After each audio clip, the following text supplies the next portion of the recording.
রাজনীতির কারবারি। কোনো জাত নেই, শুভেন্দুর কোনো জাত নেই। ছোট্ট একটা দেশ বাংলাদেশ, আমাদের পশ্চিমবাংলার ডবল। বলছেন যে দুটি রাফাল যদি আমি ছেড়ে দিই তাহলে বাংলাদেশ হেগেমুতে ছিদ্রে দেবে।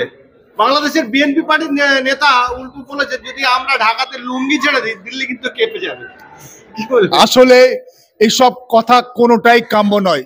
বাংলাদেশ আমাদের প্রতিবেশী রাষ্ট্র, প্রতিবেশী দেশ সমূহের সঙ্গে সুসম্পর্ক বজায় রাখা আমাদের প্রত্যেকটা দেশের দায়িত্ব এবং কর্তব্যের মধ্যে পড়ে। আমাদের বাংলাদেশের প্রতি আমাদের একটা আবেগ আছে। আমরা পশ্চিমবঙ্গবাসী, আমরা বাংলা ভাষায় কথা বলি, ওরাও বাংলা ভাষায় কথা বলে। এবং বাংলাদেশটা তৈরি হয়েছিল 1971 সালে, সেখানে ভাষার ভিত্তিতে এবং অন্য ভাষা তাদের ওপরে বলপূর্বক চাপিয়ে দেওয়ার প্রচেষ্টা থেকে সেই বাংলাদেশের জন্ম। ফলে আমাদেরও একটা আবেগ আছে। আমরা রবীন্দ্রনাথ পড়ি, আমার বাংলাদেশেও রবীন্দ্রনাথের গান তাদের জাতীয় সঙ্গীত। ফলে আমরা মিলে মিশে একাকার হয়ে রয়েছি সাধারণ নিয়মে, প্রকৃতির নিয়মে। সেখানে এই শুভেন্দু অধিকারী আর ওই বিএনপির নেতা এরা একই পায়খানার দুই পিঠ, দুটোই নোংরা। পায়খানার একদিক ভালো হয়, একদিক খারাপ হয়, দুটোই নোংরা, দুটোই খারাপ, দুটোকেই পরিত্যাগ করা দরকার। কোনোভাবেই সাম্প্রদায়িক উত্তেজনা দুটো প্রতিবেশী দেশের মধ্যে মানে চাপানুতর এবং ওই মক ফাইট আসলে কিছুই না। রাফাইল বা হবে কিছু হয়েছে, তারা তাদের একটা দেশ চালাচ্ছে, আমরা আমাদের দেশ চালাবো, আমাদের দেশকে এগিয়ে নিয়ে যাব। সেখানে মারপিটের কথা আসবে কেন? মারপিটের কথা কারা বলে? যারা নোংরা লোক, যারা খারাপ লোক, যারা বদমাস লোক, তারা মারপিটের কথা বলে। কোনো ভদ্রলোক, ভালো লোক এসব বলে না, বলতে পারে না। তাই কোনোভাবেই আমরা মনে করি বাংলাদেশ নিয়ে তাদের আভ্যন্তরীণ ব্যাপার, সেখানে যদি সংখ্যালঘু ভাই বোনদের উপর অত্যাচার হয় আমরা তার বিরোধিতা করি, কন্ডেম করি। বাংলাদেশ সরকার, ইউনুস সরকার তার বিরুদ্ধে ব্যবস্থা নিক, সেটা আশা করি। কিন্তু সেখানে যদি তারপরেও সেখানে কাজ না হয়, আমরা রাষ্ট্রসংঘ আছে, আন্তর্জাতিক বিভিন্ন সনদ আছে, নিয়ম আছে, বিধি আছে, বিধান আছে, তার ভিত্তিতে কাজ করব। শুধুমাত্র রাজনৈতিক ফায়দা লোটার জন্য, সাম্প্রদায়িক গিমিক তৈরি করার জন্য গরম গরম কথা বলে মানুষের মধ্যে বিভাজন তৈরি করার এই চালাকি এই শুভেন্দু অধিকারীরাই করে। এটাই হচ্ছে তার রাজনৈতিক পুঁজি, এছাড়া কাছে কিছু নেই। সেই জন্যেই সে আজকের এই বাংলাদেশ নিয়ে বাজার গরম করার খেলায় নেমেছে। আসলে দেশের অর্থনীতি, দেশের শিক্ষা ব্যবস্থা, দেশের স্বাস্থ্য পরিকাঠামো, দেশের বেকার যুবকদের চাকরি, সেখানে কলকারখানা আরো বেশি সৃষ্টি, সেসবগুলো নিয়ে এদের কোনো হেলদোল নেই, পরিকল্পনা নেই, কর্মসূচি নেই। মানুষের মধ্যে হিন্দু মুসলিম, মন্দির মসজিদ এসব নিয়েই তারা ব্যস্ত আছে। আমার মনে হয় এই সমস্ত রাজনীতির কারবারিদেরকে বাংলার মানুষ চিনে ফেলেছে এবং অচিরেই এদেরকে ছুঁড়ে ডাস্টবিনে ফেলে দেবে। আসলে চোরা না শোনে ধর্মের কাহিনী। এই শুভেন্দু, নরেন্দ্র মোদীরা এরা কি কোনো ন্যায়ের কথা, সত্যের কথা, ভালো কথা, মানুষের ভালো হবে, দেশের ভালো হবে, সমাজের ভালো হবে তার জন্য কথা বলে কাজ করে? তারা চায় ক্ষমতা, ক্ষমতার লোক, গদিতে পৌঁছবার জন্য তারা একটাই পথ বেছে নিয়েছে, সাম্প্রদায়িক বিভাজন, সাম্প্রদায়িক মেরুকরণ, হিন্দু মুসলমানে ভাগ করো।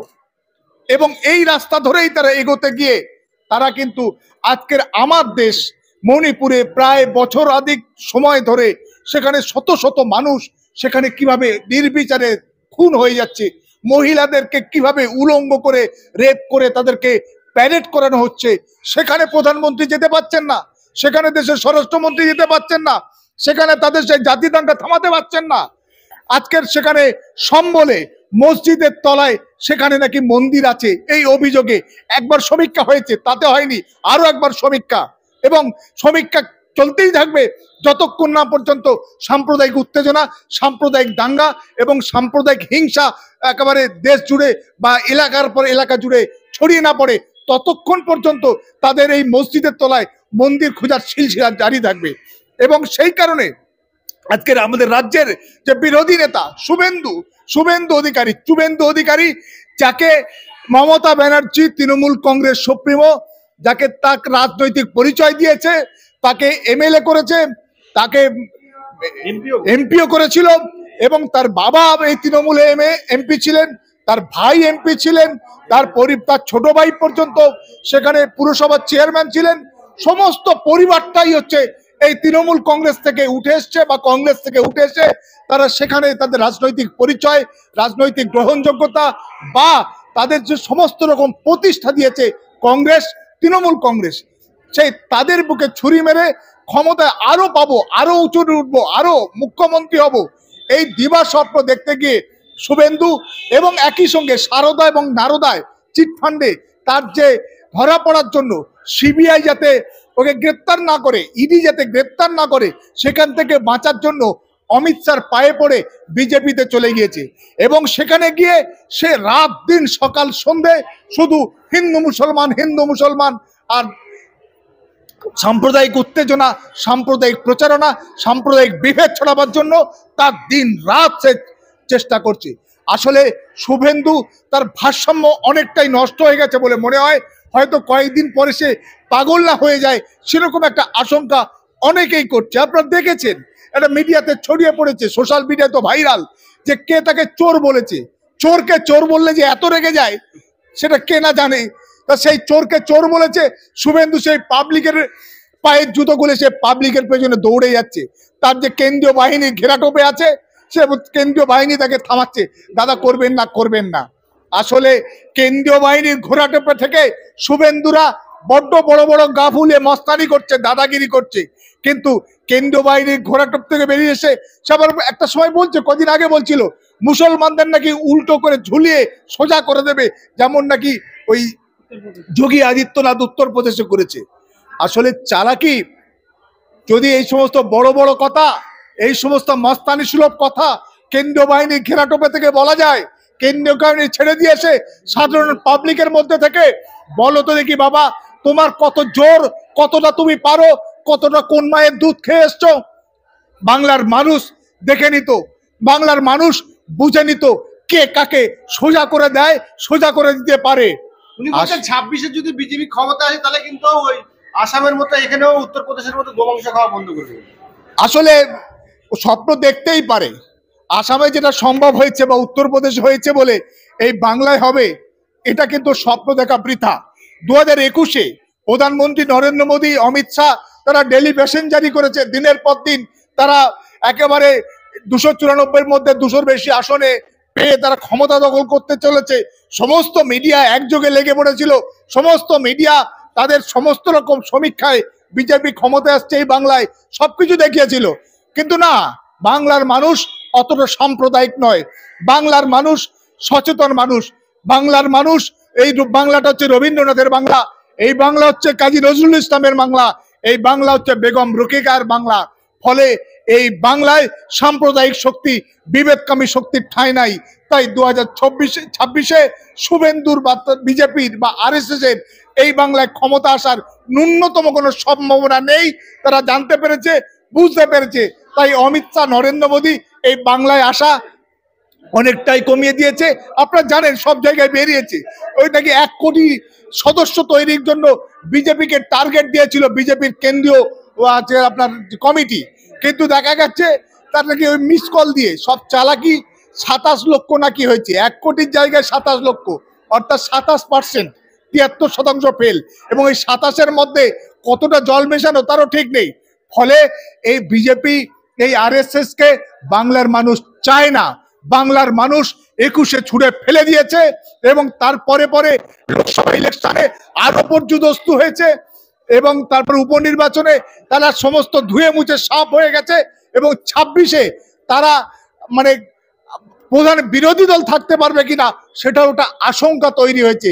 সেই জায়গার দাঁড়িয়ে আজকের শুভেন্দু আজকের মানে প্রমাদ গুনছে, সেখানে প্রমাদ বকছে, ভুল বকছে, ফলে তার ক্ষমতায় আসার তার কোনো সম্ভাবনা নেই, কোনো সুযোগ নেই, সে বুঝতে পেরে গেছে। তাই আজকের এই উল্টো পাল্টা বলে, সাম্প্রদায়িক কথাবার্তা বলে প্রচারের আলো পাওয়ার মরিয়া প্রচেষ্টা চালাচ্ছে। আসলে নরেন্দ্র মোদী যে শুভেন্দুদের যে গুরু, দেশের প্রধানমন্ত্রী হয়েছে, যে নিজের স্ত্রীকে ভালো করতে পারেনি, নিজের স্ত্রীকে যে পরিচয় দিতে পারেনি, নিজের স্ত্রীর যে খবর রাখে না, সে আবার নিজে আবার দাবি করে সে নাকি মানে বায়োলজিক্যালি সে জন্ম হয়নি, অর্থাৎ কোনো মায়ের গর্ভে জন্ম হয়নি, তিনি নাকি অলৌকিকভাবে জন্মেছেন ইত্যাদি ইত্যাদি। সেই এরা সমস্ত রকম ভাবে মানে মিথ্যা এবং চালাকি দিয়ে ক্ষমতা দখল করার চেষ্টা করেছে। 2014 আগে মোদী বলেছিল 15 লক্ষ নাকি সবার অ্যাকাউন্টে চলে যাবে, সমস্ত কালাধন নাকি বিদেশ থেকে সুইস ব্যাংক থেকে সবকিছু ফেরত নিয়ে আসবে।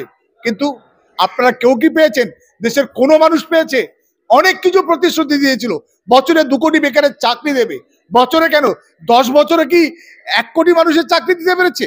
না, পারেনি, কারণ এটা হচ্ছে জুমলা। এই শুভেন্দু অধিকারী বলতো ভারতীয় জঙ্গল পার্টি, শুভেন্দু অধিকারী ভারতীয় বিজেপি তাকে বলতো ভারতীয় জঙ্গল পার্টি। বহু ভিডিও পাবেন এই শুভেন্দু অধিকারী বলতো, সে এখন বিজেপিতে গিয়ে বিজেপি তার কাছে এখন ধোয়া তুলসী পাতা হয়ে গেছে। আসলে এই শুভেন্দু হচ্ছে রাজনীতির কারবারি, এর কোনো জাত নেই, এর কোনো নীতি নেই, এর কোনো নৈতিকতা নেই। যখন যেখানে যায় তখন সেখানে সেই রকম কথাবার্তা বলে। কদিন পরে ও যদি সত্যি ভাবে রাজনৈতিকভাবে আবার জায়গায় ফিরে আসতে চায়, তাকে তৃণমূল কংগ্রেসে ফিরে আসতে হবে, তৃণমূল কংগ্রেসে সে আবার বিজেপির বিরুদ্ধে গালাগাল দেবে। অর্থাৎ এটা ভাড়াটে রাজনীতির কারবারি, কোনো জাত নেই, শুভেন্দুর কোনো জাত নেই।